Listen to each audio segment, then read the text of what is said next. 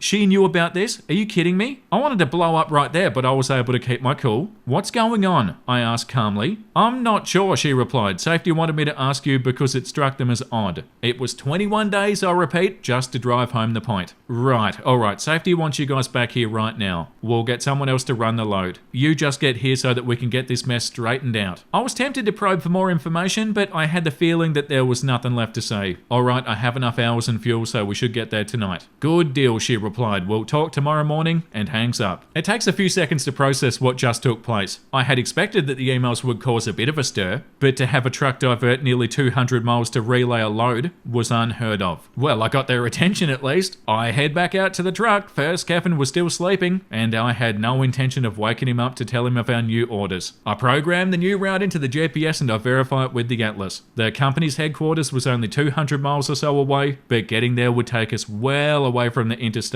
and any other major highway. It was shaping up to be a long trip along mostly narrow 2-lane highways south through Wisconsin, Nebraska, and Iowa, Idaho all over again. I then checked the weather and I realized then that I'd royally pissed off someone in my past life. Remember that winter storm we hit in Idaho and Montana? It was back. Only now it had eaten its Wheaties and bulked up into a full-blown blizzard. Almost the entire route from the truck stop all the way to the company's main terminal was in its sights, and it had itchy trigger fingers. The National Weather Service had issued alerts for the entire area with predictions of heavy snow, high winds, and whiteout conditions. Sounds like fun, right? Under normal circumstances, I would have taken one look at the weather radar, said F that noise, and told dispatch I wasn't even about to attempt that run. They could simmer for a couple of days. Unfortunately, as was the case with First Kevin, nothing was ever normal. I had to factor his stupidity into every decision that I made, and this one had a very big issue. The issue boiled down to the company's weather shutdown system. For whatever reason, the shutdown only pertained to certain highways, primarily interstates and major US highways between designated towns, or mile markers and boundaries. It did not, however, pertain to geographic areas like cities, counties, or states. Instead of all trucks operating in this part of that state, you need to shut down, they were more like any truck on such and such highway in such and such state between mile markers X and Y, shut down now. The problem was this company's system. It didn't issue shutdowns for secondary routes like 2-lane highways. In bad weather, the decision to shut down was a judgment call on the part of the driver, and the decision was never questioned or punished. Federal regulations made it very clear that the driver made the final decision as to when if the trip would continue. I understood that, but First Kevin on the other hand, as for First Kevin's precious company route, there wasn't one. The company assigned routes were only generated for trucks under a load assignment. Being diverted like this meant that we had to figure it out ourselves. I had no problem with it, but First Kevin, he'd probably take a wrong turn into a ghost town where we'd become the inspiration for a new horror movie franchise. Give me a break, I plead to any higher power that may have been listening. I'd just gotten the word that the hornet's nest I threw into the company's garden party was starting to sting some important asses, and now I'm gonna get taken out by the ghost of Frosty the Snowman. I would have gladly waited it out, but First Kevin, being the little sycophant ass-kisser that he was, would think that if safety didn't tell him to shut down, he didn't need to shut down. Blinding snow, icy roads, no visibility. It didn't matter to him. He was a company driver and the company told him what to do. Slow down, shut down? Only if the company told him to. First Kevin hadn't killed us this far. Not for lack of trying, but this was just too much. I made up my mind at that point. No matter what, First Kevin would not sit in the driver's seat at all that night. He wouldn't drive the first inch during that storm, even if I had to kill him. If he took over, he'd surely head down the highway at full speed, run headfirst into a total whiteout, slam on the brakes and send us both on a one-way trip to the afterlife. This little bastard had been dragging me through hell for so long, and he was not going to get another chance to kill me. I took a deep, ragged and exasperated breath. I had two choices in front of me. Literally kill First Kevin or tackle the blizzard-ravaged backroads myself. Rock, meet, hard place. It's been nearly 7 years since that day, looking at that phone screen with the route plunging into the storm's radar image. Even now I often wonder if I made the right decision. I don't know how long I agonized over it, but when the decision was made, it wasn't with absolute certainty. But one thing was clear. There was only one way that both of us would make it out of this sub-zero hell alive.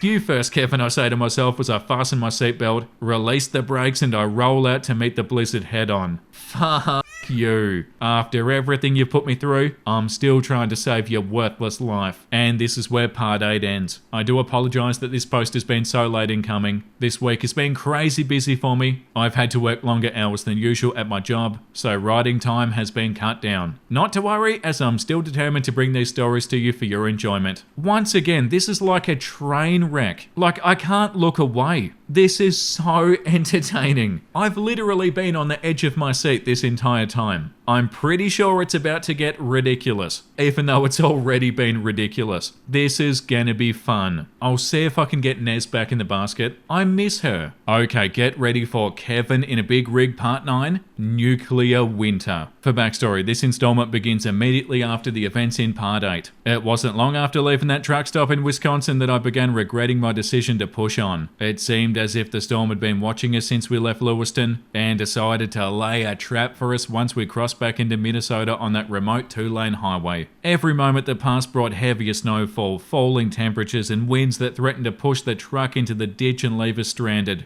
Even as the sun went down and the sky turned to pitch black, there was no sign that the storm was inclined to show mercy. On the contrary, it seemed dead set on punishing me for the hell that I'd unleashed upon the company a few days before. Karma can be a like that. I've learned that during times of life-threatening conditions beyond the control of mortal humans, people have one of two reactions. Many unable to cope with having their fate in hands other than their own, become overwhelmed with anxiety and give in to irrational panic. Those who are unwilling to simply resign themselves to whatever fate may have in store, will stop at nothing until they find a way to cheat fate long enough to make an escape. That night I knew that giving in to fear would more than likely end in our deaths. At the very least, we'd be stranded in the middle of nowhere until somebody dug us out of several feet of snow. Maintaining control of both myself and the truck was non-negotiable if I wanted to see the next morning. Since fear and panic would serve not purpose, I disengaged the emotional parts of my mind and I relied purely on instinct and skill and training. As the night wore on and the conditions steadily worsened, I could feel my control of the situation waning with each mile that passed by. The increasingly heavy snowfall limited visibility to a couple of dozen meters, and the wind hammered against the trailer as if it were the sail of a tall ship. The narrow roads offered very little margin of error, and the strong wind gusts required precise corrections in order to keep all 18 wheels on the asphalt. The headlights, to their credit, did their best to light the way forward, but with the combined onslaught of dense snow and both falling from the sky and being blown in front of the truck, they hampered visibility almost as often as they assisted, as visibility oscillated between meters to inches and back within the span of seconds. I had to rely on instinct and timing to keep the truck between the ditches. At times, the snow was so thick that even the beams from the headlights disappeared completely underneath a blanket of white powder. To say that I wasn't tempted to abandon the trip and take my chances with keeping First Kevin out of the seat would be a complete lie. I didn't know how many suitable parking places I passed that night. Many I very nearly took advantage of, only to change my mind at the last second and push deeper into the storm. When I passed a small mum and pop truck stop that, in spite of the frozen tempest, was still open and offering food, shelter and safe harbour, I was convinced that I'd gone completely insane. Who in their right mind would forego sanctuary when the odds were so heavily stacked against them? That would be me, apparently. Each time the temptation of seeking shelter crossed my mind, I was immediately reminded that we were well off the beaten path as far as safety was concerned. First Kevin, completely oblivious as to what was waiting for us, wouldn't even think twice before diving headfirst into the storm, until he received an order to shut down that I knew would never come. His needlessly heavy breathing, teeth-rattling gear changes, and inability to drive 5 minutes without taking his eyes off the road to check his notebook would slash our chances of making it through the night from remote to non-existent. The only way to keep First Kevin out of the driver's seat short of killing him was to make sure my backside didn't leave it. For me, the entire night was an unending exercise in keeping my growing fear in check. Before that night, the most terrifying situation I could remember being in was the time I was doing my solo cross-country flight as part of my training for my pilot's license. That day I found myself alone in a small aeroplane dodging an intense line of thunderstorms while being almost completely lost. I mention that here because during that long snow-laden hell, my mind kept on going back to the day of dodging thunderstorms. I made it out of that nightmare alive and arriving at my destination before the storms overtook me by sticking to my training. Keep calm, avoid areas of limited visibility, use everything I had to find the runway, and get on the ground as quickly as possible. Strange as it sounds, remembering that brush with death at the hands of Mother Nature brought me some small amount of comfort. I made it out of that death trap alive, so I could surely make it through this one. Driving through a blizzard isn't a skill they teach at Cedar Girl School. However, the ability to operate in limited visibility, on slick roads and high winds are all concepts included in the training. I'd faced all 3 challenges before that night in a truck. This was simply the first time I had to deal with all 3 at once. Fortunately, all 3 problems required the same solution. Slow down, maintain a stable speed, avoid rapid change in speed and direction. It was something that my instructors at the school as well as my trainer had emphasized heavily. Fortunately for me and First Kevin, I paid attention in class. I don't know exactly how long I pushed through that ice-covered nightmare. There were times when the truck felt as if it were about to give up and skid off the road, only to oblige my corrections and keep going just a bit longer. Each time I came upon a bridge or an overpass, my sphincter would tighten up so quick that it felt as though my butt cheeks were biting holes into the seat. Whenever the truck dropped into a small valley, the cross-current snowdrifts resulted in a few heart-stopping moments of complete blindness until the truck climbed out through the far side. With each passing moment, a new threat presented itself, and each time I did my best to push through. Call it skill or luck or relentless stubbornness or divine intervention. One guess would be as good as the other. Regardless, with less than 10 miles left until reaching the company's main terminal, the blizzard had finally begun to tire itself out. The snow continued to fall in heavy sheets, but the wind had abated to more manageable level and the visibility improved dramatically. As the remote countryside gave way to the outermost edges of the town, white and orange street lamps revealed what resembled a post-apocalyptic cityscape. Every store, gas station and restaurant was dark and empty, as if the entire town had been evacuated. When I finally pulled into that terminal parking lot and set the truck brakes and put myself off duty, I didn't feel relieved or grateful. In fact, I don't remember feeling anything. I sat in the driver's seat for a good half an hour smoking a cigarette in an attempt to bring myself back from whatever trance I'd fallen into. I watched the snow through the windshield while trying to come to grips with what had taken place over the past few hours. Winter had thrown everything it had at me, and despite even my own predictions, I made it out alive, and in one piece. I didn't break out in tears, nor did I feel the need to shout in triumph. I was simply exhausted mentally and physically. When the need to pee came upon me, I got out of the truck. Being late at night, all the offices and shops were shut, but the company maintained a 24-hour restroom and shower facility at the shop for drivers camped out at the terminal. However, at the moment, I needed to make use of the facility. It was shut for cleaning. That is, there was a wet floor sign in the middle of the restroom, a chain across the door, and not a single living soul inside. The floor was covered with melted snow and dirt, much like that on the bottom of my boots. No harm in soiling what's already dirty, I think, so I go inside and relieve myself. On the way out, as luck would have it, the shop assistant who'd been assigned to clean that particular restroom came back from whatever had interrupted his job. When he saw me, he apparently took my trespass on his workspace as a personal affront. "Hey," he said with a tone that would make any Karen jealous. "Are you stupid? Can't you read the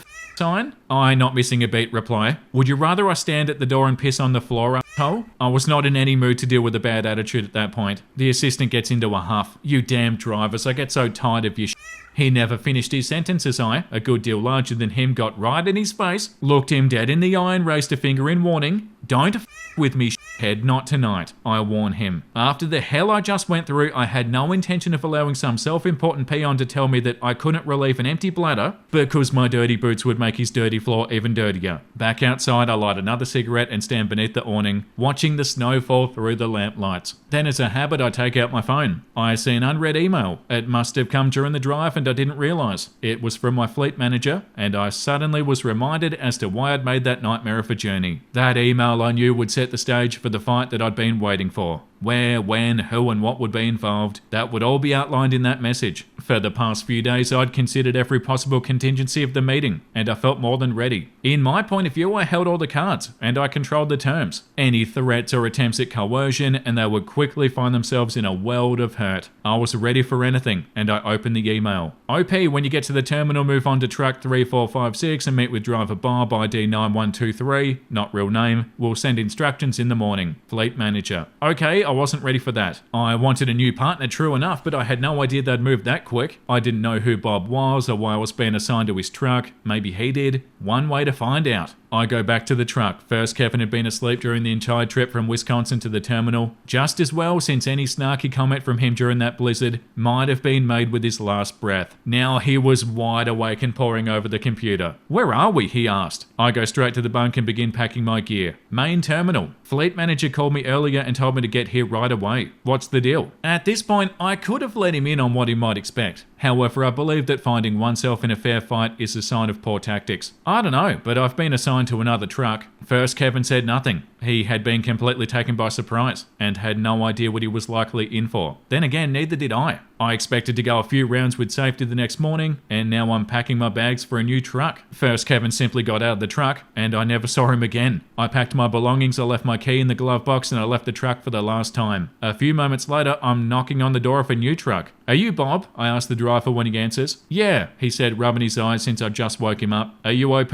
That's me, I reply, and I climb aboard. Sorry to wake you up, we just got here. At first, this doesn't register with him. Then he realizes what I just told him. Wait, you drove through that shit? I take a deep breath. Yeah, I would not recommend it if you're curious. You must be nuts, he said. You have no idea. I guess we're partners now, I say. Bob screws his face at me. No, he said, confused. My partner's waiting for me in Pennsylvania. I was supposed to leave out yesterday afternoon, but the fleet manager called and told me to wait for you. I figured that you'd know what the deal was. I gave him the basic rundown of what happened with my now former co-driver, how I reported him to safety and now relayed back to the main terminal. Damn man, he replied, sounds like a rough gig. Understatement of the year, I think. The next morning the weather had broken. The sky was dull and threatened to bring more snow, but the wind had dulled to a gentle breeze. As soon as she was in the office, fleet manager gave me a call. Hey OP, she said, sounding a bit nervous. Where are you guys at? Sitting in the yard. Wait, she replied, sounding a little confused. You made it in last night? What in God's name possessed you to drive through that storm? I take a deep breath. It would be best if I didn't elaborate on that point. She wanted to press for more information but decided not to.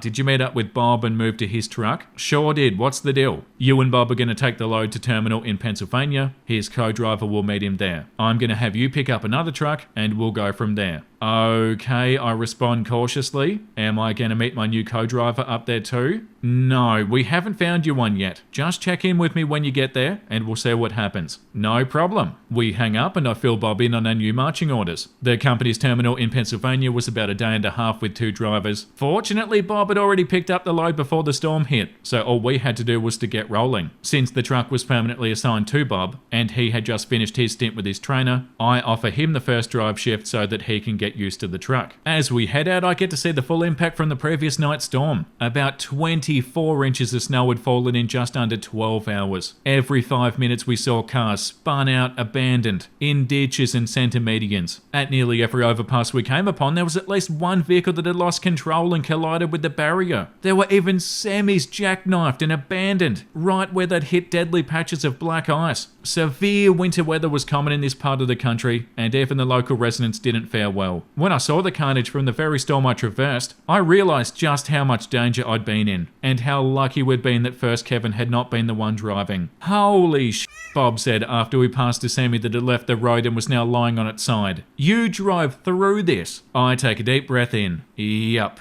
For being an inexperienced driver, Bob knew his stuff. For the first time since I finished my time with my trainer, I was riding with somebody who actually knew what the hell they were doing. Hallelujah! I'd known Bob for only a few hours, but I felt more comfortable with him at the wheel than I ever did with first Kevin, and I told him as much. We top off the tanks at the first fuel stop, I grab a bite of breakfast and head back to the bunk to rest up for my night shift. The rest of the trip to Pennsylvania, I'm happy to say, was uneventful. When Bob and I arrive at the Pennsylvania terminal, we say our goodbyes and I go sign out my new truck. I move aboard, I store my belongings, and I log into the computer before sending a message to Fleet Manager that I'm ready to go. An hour later, she sends me a load. Pick up the next morning from a nearby shipper with delivery in Missouri. She says to expect a diversion back to the main terminal along the way, but she'll let me know for sure before the time comes. I confirm the instructions and I set the computer aside. For a long time, I sat in the driver's seat and I looked around the truck. I was all alone. First Kevin was 1,000 miles away, and for the time being at least, I'd won a battle with management before it had even started. And then for a reason I can't fully explain, I started to laugh. Whether it was out of relief of simply submitting to the absurdity of the situation, it felt as though a huge burden had been lifted off my shoulders and things were beginning to look up. I ended up taking the load all the way to Missouri alone. In fact, I worked solo for the next 2 weeks, and all I can say is that it was heaven. I felt in complete control. I never had to worry about waking up on the shoulder of a highway, not getting an hour of sleep before being dragged out of bed to help first Kevin out of another jam, and no more having my head bounced off a cabinet because of a hard brake check. It was what I'd hoped trucking would be, and I was enjoying every minute of it. After a few days into my solo period, I get a surprise phone call from the last person that I ever expected to hear from. First Kevin was reaching out. "Hey man," First Kevin said, sounding less confrontational and, unless I was mistaken, anxiety. "What are you up to?" "On my way to Texas running solo." "Cool, I need a favor." "Okay. Can you call safety and tell them that I'd been in a coma for 21 hours? "What?" I say, shocked.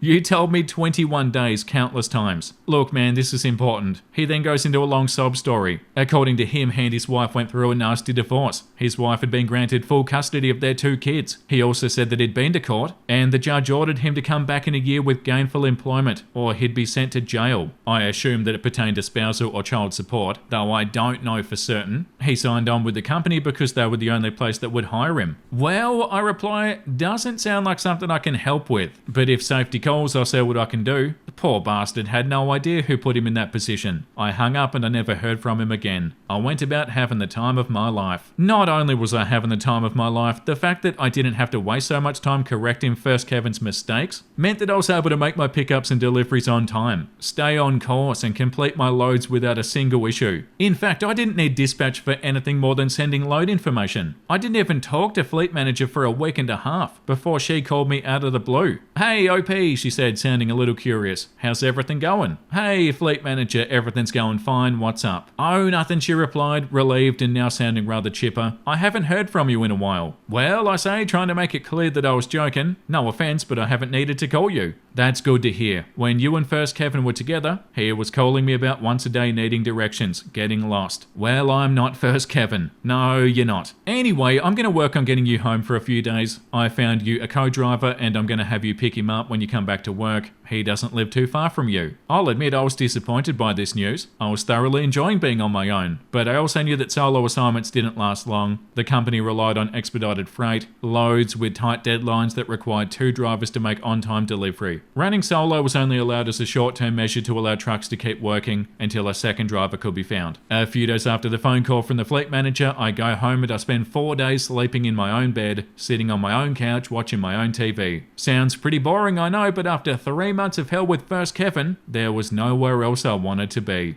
Being in your own bed after this would be such a good feeling. The 4 days passed all too quick and I was assigned to head back out on the road. I met up with my second co-driver, we'll call him NG for New Guy. Like Bob, New Guy had just completed his month with a trainer and was ready to be a co-driver, while less experienced was still competent enough a driver. There's not much more I can say about New Driver. He and I were only partners for a couple of months before he decided to leave for a better job. He wasn't under the same contract as me, and I didn't blame him for leaving, so we parted on good terms. By now you're probably wondering what happened to First Kevin. When did you and safety leave the battle royale? How much damage did the nuclear email actually do? The truth is, I was asking myself those very same questions for the 2.5 months between the last time I saw First Kevin and the time that new guy went on to greener pastures. I decided not to pry, thinking my little nuclear attack probably painted a target on my back, and discretion was the better part of valor. After all, I got what I wanted. First Kevin was long gone, as far as I was concerned, and no matter what he did, he was someone else's problem. Was I curious? Sure. Just not enough to stretch my neck and find out. When new guy left, I found myself back in the same position I'd been in before. No suitable co-driver was available. By this time, the company had begun to crack down on solo drivers, and I was routed back to the main terminal until something could be figured out. The day that I arrived back at the main terminal, I meet with the fleet manager to go over my options. Before that, however, she pulls me into another office with the safety director. When I see the name plaque on the door, a cold chill ran up my spine. It wasn't the battle I'd been waiting for. In fact, the reason they wanted to meet me had nothing to do with the nuclear email. They offered me a promotion to lead driver. At first, I wasn't sure that I wanted to deal with more idiot drivers after barely surviving First Kevin, but the only other option was to bounce from truck to truck until a permanent co-driver could be found. A prospect I found equally uncomfortable. I asked for a little time to think about it, and they obliged. I gave my old trainer a call to get his advice. My trainer and I stay in touch and became good friends. He suggested I go for it since I would be the boss, and I could within reason boot a bad student off the truck if he proved too dangerous. I hadn't considered that, and ultimately decided to take the job. Later that afternoon, I was back in fleet manager's office getting paperwork ready for my new job. While we were waiting for safety to approve the promotion, I decided to ask, what's First Kevin been up to? Fleet manager buries her face in her hands. Those 5 words had reopened a nasty wound. Trying to control her frustration, she told me what happened after I left with Bob to Pennsylvania. This is the longest story that I've ever seen. While I was sent on what was a vacation by comparison, First Kevin had been tasked with completing the load that we'd picked up in Lewiston. However, in typical First Kevin fashion, he got lost almost as soon as he left the terminal. He'd gotten so far off course that the GPS locator on the truck couldn't even be found by dispatch. It took him an entire day to get back on track, only to do the exact same thing twice before finally making delivery 2 days late. The next day, they sent him another load assignment, but had to cancel it because he couldn't find the pickup location, despite the fact that it was less than a mile away. It was at that point that safety decided to pull him back in until they could get to the bottom of the situation. When he got lost again on the way back, they had him leave the truck in a truck stop and catch a ride with another truck. Why did they send him back out after the nuclear email? While I never got a solid confirmation, the rumor is that the safety department used it as an experiment just to see if my claims had any merit. Needless to say, they find out real quick that I wasn't bullshitting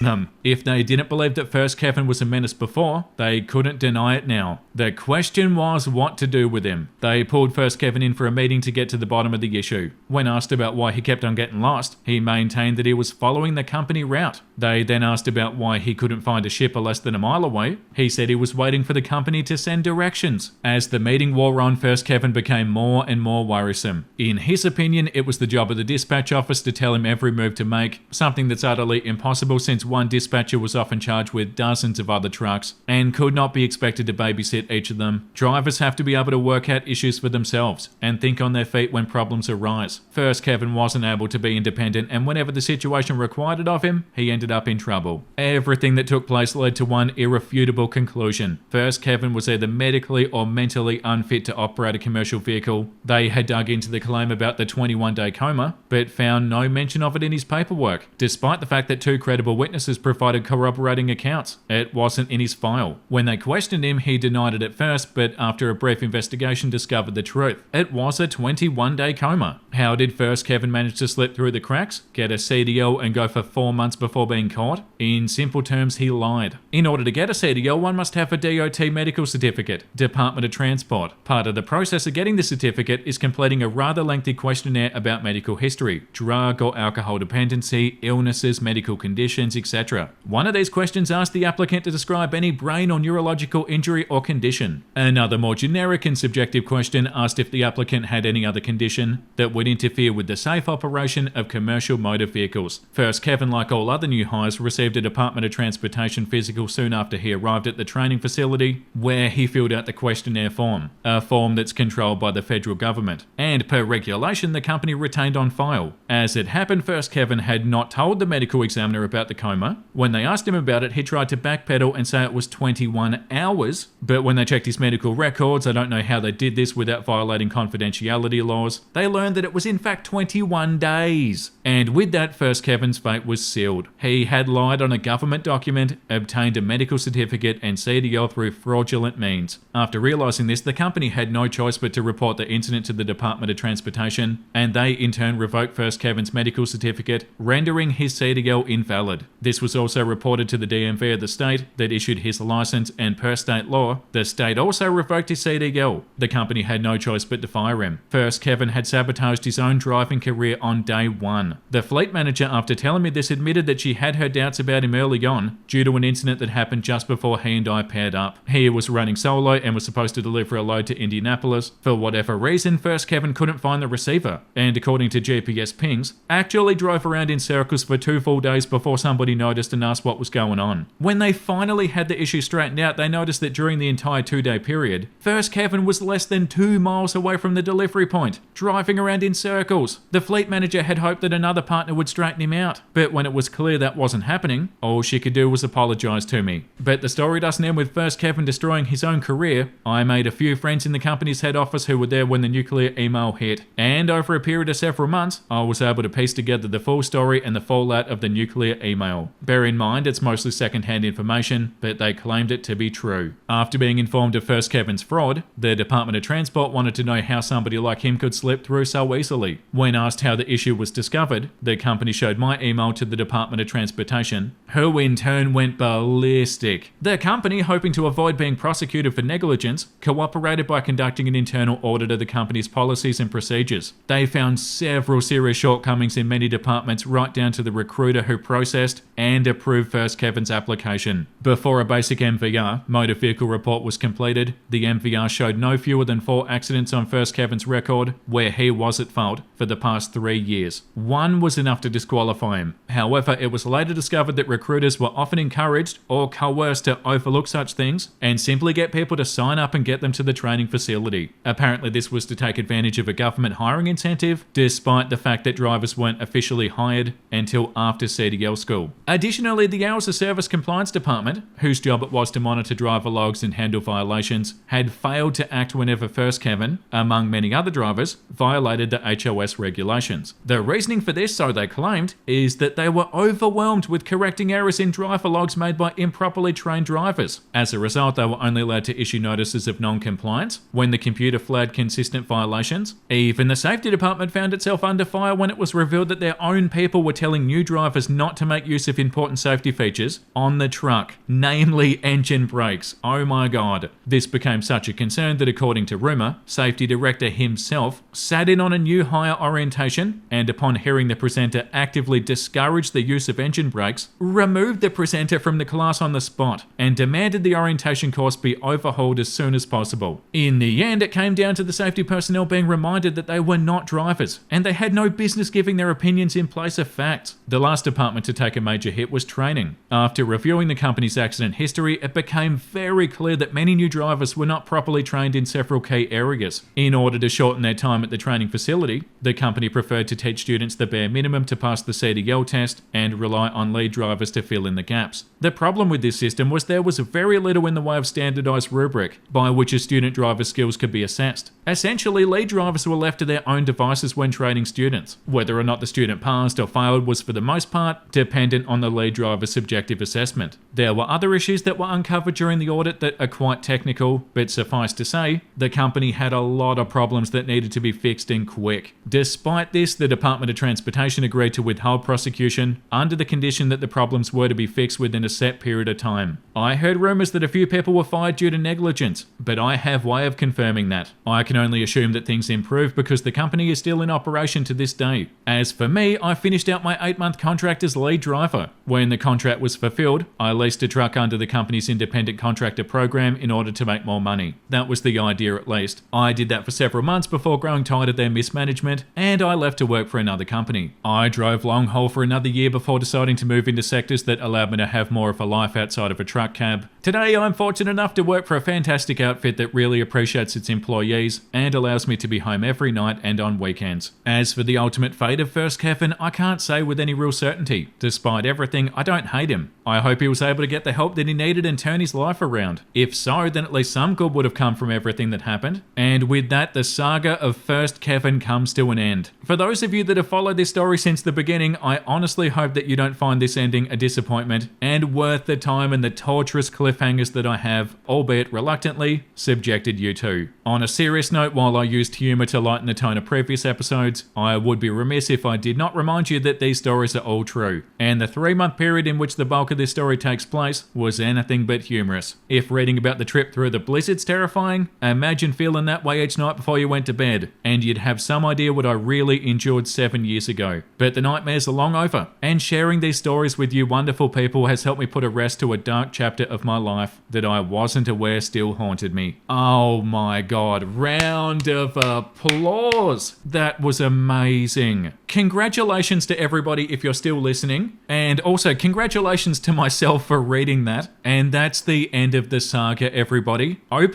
does have another story, but it's a one-off story that's not in this saga. From what I can tell, it's a story about a different driver. But for First Kevin, this is the end of the saga. That was an absolute rollercoaster ride of an episode. I can't believe I even still have my voice. I've got 15 minutes left on the recording before the SD card's full. I've been recording for 4 hours and 40 minutes. Nez has been in the basket for most of those 4 hours and 40 minutes. And yeah, thank you for joining me for this, guys. This is an episode that I'm definitely not gonna forget. This was unbelievable. And I'm so happy. It is so good that First Kevin's not on the road in the trucks anymore. He was such a danger to everybody on the road. Hopefully he's doing okay though. This comment says no pun intended, but what a f***ing ride this saga's been. Yeah. I initially found out about this when YouTube recommended KCC's video on it, and almost immediately jumped over here for the updates. While I'm very sorry that you went through this, I'm also very glad to get to read it. You're one hell of a writer, and I sincerely look forward to any more posts you may ever care to share. Yeah, OP did such a good job writing this. That was so fun to read. I'm legitimately shocked. I can't believe what we just read today. And also, I can't believe how long it was. I'm so bad at judging the length of the episodes. Thank you so much, everybody, for recommending this saga in the comments. I really appreciate it. And thank you for the support on these sagas, everybody. This is unbelievable. It feels so good to be making these episodes, and the fact that you guys enjoy them, it's so rewarding. So yes, seriously, thank you for the support. Let me know what you think in the comments. I can't wait to read the comments. I hope I did a good job reading this, and I hope you enjoyed, guys. All the best to OP,